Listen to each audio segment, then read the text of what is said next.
Anger is one of the most misunderstood emotions in the human experience. Most people believe it is a sign of strength, a reaction that proves they are alive, aware, and unwilling to be disrespected. In reality, anger is rarely power. More often, it is a loss of control disguised as confidence. It narrows perception, distorts judgment, and turns intelligent people into predictable ones. The more anger controls you, the easier you are to manipulate. And yet, almost no one is taught how to master it. Every human carries this hidden force inside. It rises when expectations are broken, when pride is challenged, or when reality refuses to cooperate. Some express it loudly, through words and actions. Others suppress it silently, letting it poison their thoughts. Either way, anger demands obedience. But centuries ago, during a time when emotional mistakes meant death, one warrior discovered that anger could be observed without being followed. His name was Miyamoto Musashi, and his greatest weapon was not his sword, but his mind. Musashi lived in a brutal era of constant conflict. Duels were not sport, they were final. A single moment of emotional instability could end a life. While others relied on rage to intimidate opponents, Musashi cultivated stillness. He understood that anger made movements sloppy and decisions rushed. Calm, on the other hand, created clarity. This understanding would later become known as Fudōshin, the immovable mind. In a quiet dojo many years later, a young warrior named Ryo struggled with the same problem most people face today. Despite years of training, Ryo kept losing fights he should have won. His body was strong, his technique refined, yet every time pressure appeared, anger took over.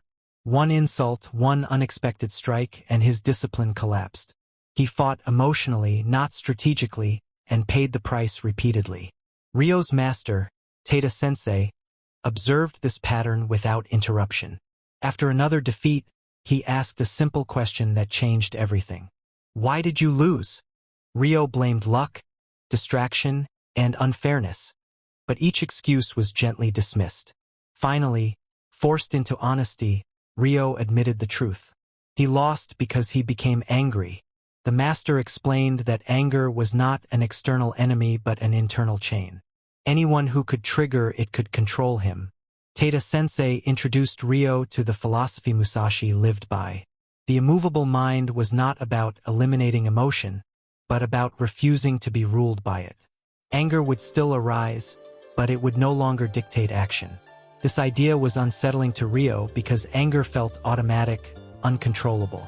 But the master insisted that control was possible, though it required discipline beyond physical training. The first lesson was discomfort by choice. Ryo was stripped of small comforts and forced to train under harsh conditions. At first, resentment filled his thoughts, but over time, he noticed that much of his anger came from entitlement. He expected ease, respect, and success. When those expectations were not met, anger appeared. By removing entitlement, anger weakened.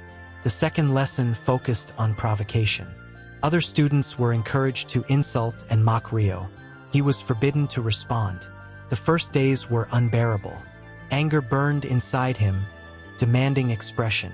But as days passed, he noticed something surprising. When he remained silent, the provocations lost power. The ones trying to provoke him became uncomfortable. Silence shifted the balance of control. The third lesson was meditation on death. Each morning, Ryo imagined his own end in vivid detail. This was not meant to create fear, but acceptance. When life itself was understood as temporary, insults felt insignificant. Ego loosened its grip. Anger had less fuel. Slowly, Ryo began to change. He still felt anger, but it no longer controlled him. His mind stayed clear under pressure.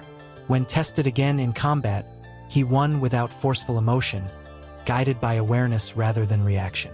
For the first time, he understood what true strength felt like. Ryo's transformation did not end with victory in the dojo. Tada-sensei warned him that mastery was fragile. Anger never disappears completely. It waits patiently for moments of weakness. To strengthen his mind further, Ryo was sent to train with monks in the mountains, where silence replaced combat and stillness replaced motion. There, he learned that anger thrives in resistance. The more one fights reality, the stronger anger becomes. Meditation forced Ryo to sit with discomfort without escape. There were no opponents to blame, no excuses to hide behind. Only the mind, exposed and restless. At first, frustration surged constantly. But as days turned into weeks, his thoughts slowed. He realized that anger was often a response to inner chaos. When the mind became quiet, anger struggled to exist.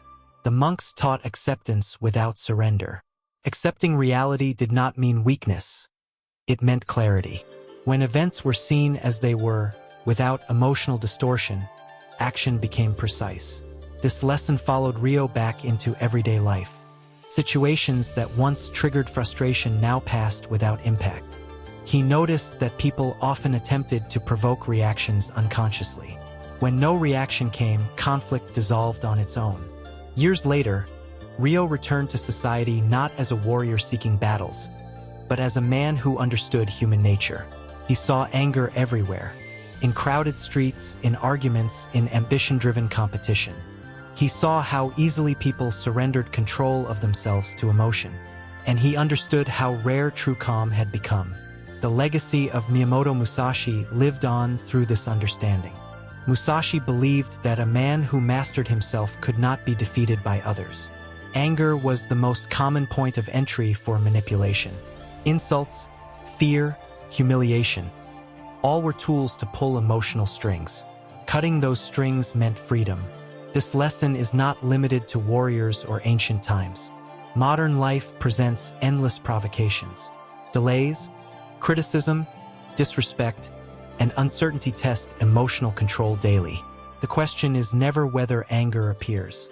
The question is whether it is obeyed. Those who act from anger sacrifice clarity for momentary relief. Those who observe it gain power without force. True strength is quiet. It does not announce itself. It does not need validation. A calm mind sees opportunities others miss. It chooses responses instead of reactions. It cannot be easily manipulated, intimidated, or distracted. This is why mastery over anger is one of the most dangerous advantages a human can possess.